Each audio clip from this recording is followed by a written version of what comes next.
ಯಾವುದನ್ನು ತಿರಸ್ಕರಿಸಲಿ? ಸ್ವಾಮಿ, ಹೆಣ್ಣಿನ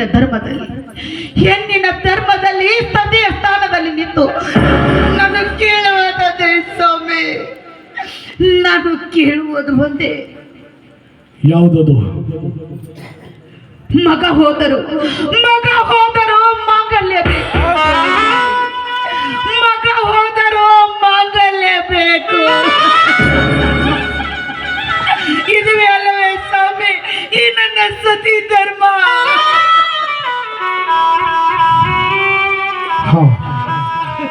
ಮಗ ಹೋದ್ರು ಮಾಂಗಲ್ಯ ಬೇಕು ಅಲ್ಲ? ಹಾಗಾದ್ರೆ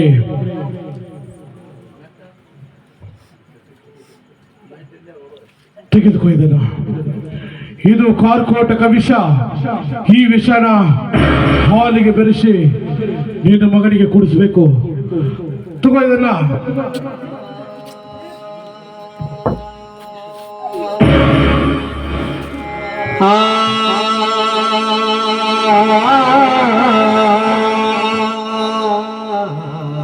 ಮಹಾದೇವಿ, ಒಂದು ವೇಳೆ ಮಗನ ಮೇಲೆ ಮಮಕಾರ ಹೆಚ್ಚಾಗಿ ಮಗನನ್ನ ಉಳಿಸೋ ಸಲುವಾಗಿ ಮಗ ಕುಡಿಯಬೇಕಾದ ಹಾಲನ್ನ ನೀನೇನಾದ್ರೂ ಕುಡಿದಿದ್ದೆ ಆದ್ರೆ ನಿನಗೆ ನನ್ನ ಆಣೆಯಾಗಿದೆ,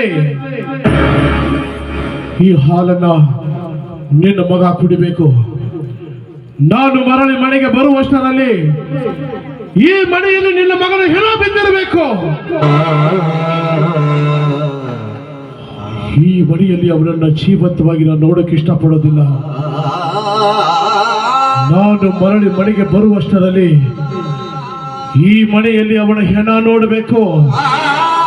ಮಾತು ಕೊಟ್ಟಿದ್ದೀಯಾ, ಮಗ ಹೋದ್ರು ಮಾಂಗಲ್ಯಬೇಕು ಅಂತ ಹೇಳಿದೀಯಾ. ವಿಚಾರ ಮಾಡು, ನಿನಗೆ ಮಗ ಬೇಕಾ ಈ ನಿನ್ನ ಮಾಂಗಲ್ಯ ಬೇಕು ಅಂತ ಯೋಚನೆ ಮಾಡು.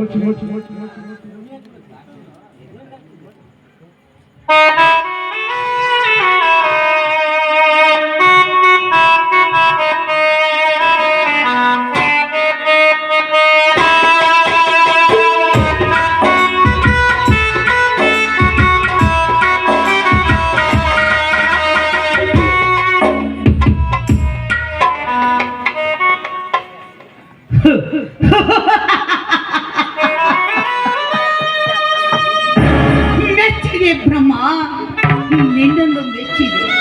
ಹೇ ಬ್ರಹ್ಮ, ಎಷ್ಟೊಂದು ವಿಚಿತ್ರವಾಗಿ ಬರೆದಿರುವೆ ಈ ನನ್ನ ಹಣೆ ಬರದ ಲೇಖನೆಯನ್ನು. ಅದಕ್ಕೆ ಮೆಚ್ಚಿದೆ ಬ್ರಹ್ಮ, ನಿನ್ನನ್ನು ಮೆಚ್ಚಿದೆ.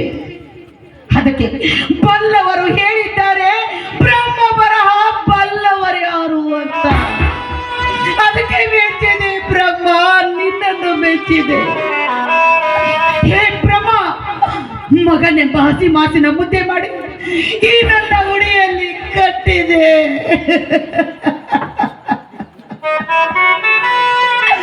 ರಣಹತಗಳ ಕಣ್ಣಿಗೆ ಬೀಳದಂತೆ ನನಗೆ ಎಚ್ಚರ ವಹಿಸಿದೆ. ಆ ಹಸಿ ಮಾಸನ್ನು ತಿನ್ನುವ ಹಸಿಯ ಹುಲಿಯನಾಗಿ ನನ್ನನ್ನು ನಿಲ್ಲಿಸಿದೆ.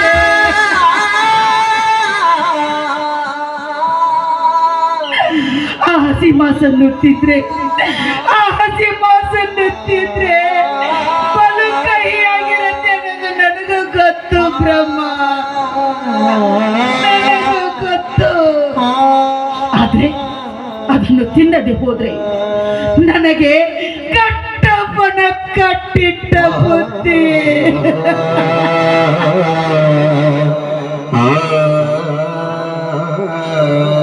ಹೇ ಬ್ರಹ್ಮ, ನಾನು ಈ ಭೂಮಿಗೆ ಬರುವುದು ನಿನಗಿಚ್ಛೆ ಇಲ್ಲದಿದ್ದರೆ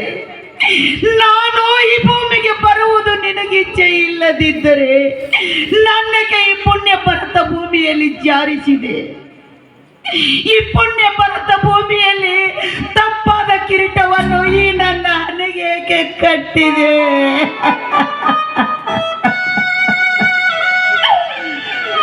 ಹೇ ಬ್ರಹ್ಮ, 9 ತಿಂಗಳು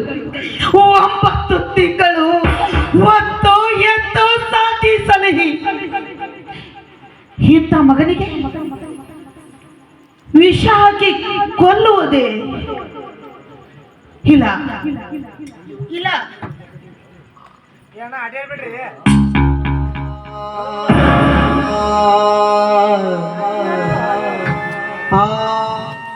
ಅಮ್ಮ, ಹೌದು ಹೌದು, ಈ ನನ್ನ ಹೆತ್ತ ಕರಳು ಕಲ್ಲಾಗಲೇಬೇಕು. ನನ್ನನ್ನು ಕಟ್ಟಿಕೊಂಡನು ಉಳಿಯಲೇಬೇಕು.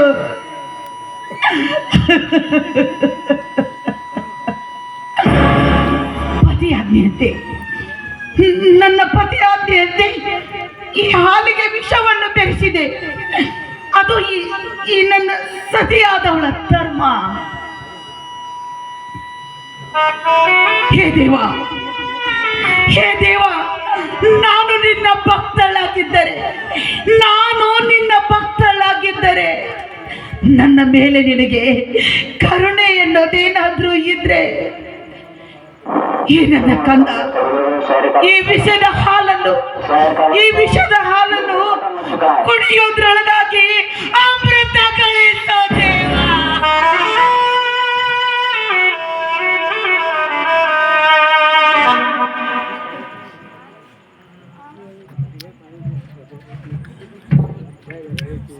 ಅಮ್ಮ,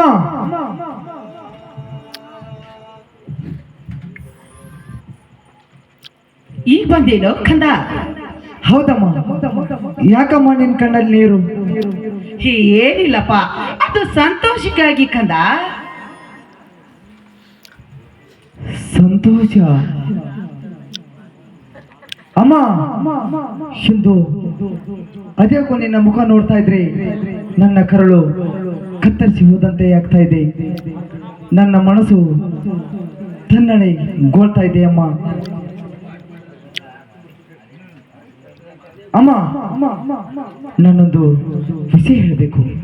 ಅದ್ಯಾವ ವಿಷಯ ಕಂದ? ನಾನು ತಿಳಿದುಕೊಳ್ಳಬೇಕಂದ. ಹೋಗ್ಲಿ ಬಿಡು ಕಂದ, ಮೊದಲೇ ಹಾಲು. ಬೇಡಿ ಅಮ್ಮ, ಆಮೇಲೆ ಕುಡ್ತೀನಿ.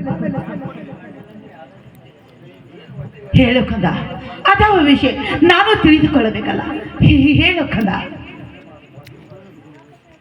ಅಮ್ಮ, ನಾನು ಕಾಲೇಜಿನಲ್ಲಿ ಒಂದು ಹುಡುಗಿಯನ್ನು ತುಂಬಾ ಪ್ರೀತಿ ಮಾಡ್ತಾ ಇದ್ದೆ.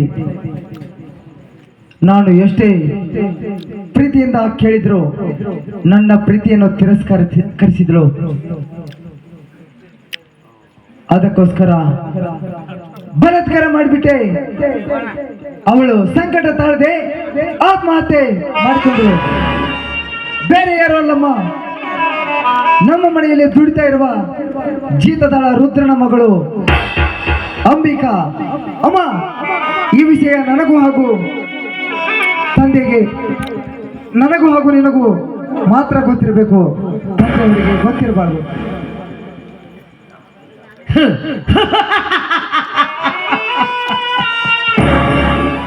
ಬೆಕ್ಕು ಕಣ್ಣು ಮುಚ್ಚಿ ಹಾಲು ಕುಡಿದರೆ ಅದು ಈ ಪ್ರಪಂಚಕ್ಕೆ ಗೊತ್ತಿಲ್ಲ ಎಂದು ತಿಳಿದುಕೊಂಡಿರುತ್ತದೆ.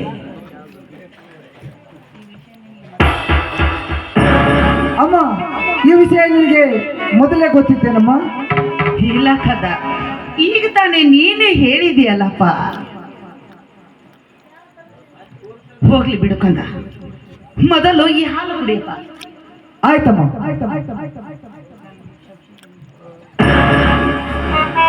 ಅಮ್ಮ, ನಿನ್ನ ಮಗನನ್ನು ಕ್ಷಮಿಸಿದ್ದೇನೆಂದು ನೀ ಮಾತು ಕೊಡ್ಬೇಕಮ್ಮ. ನಿನ್ ಕಾಲಿಗೆ ಬೀಳ್ತೀನಿ.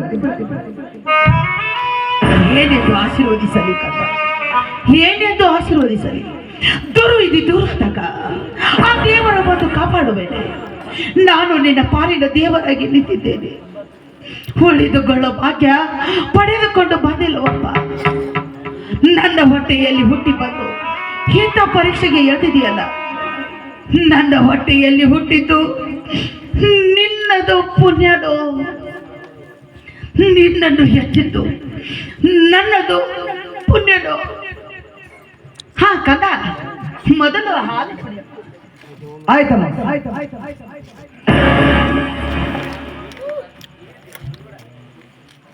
ರೆಡ್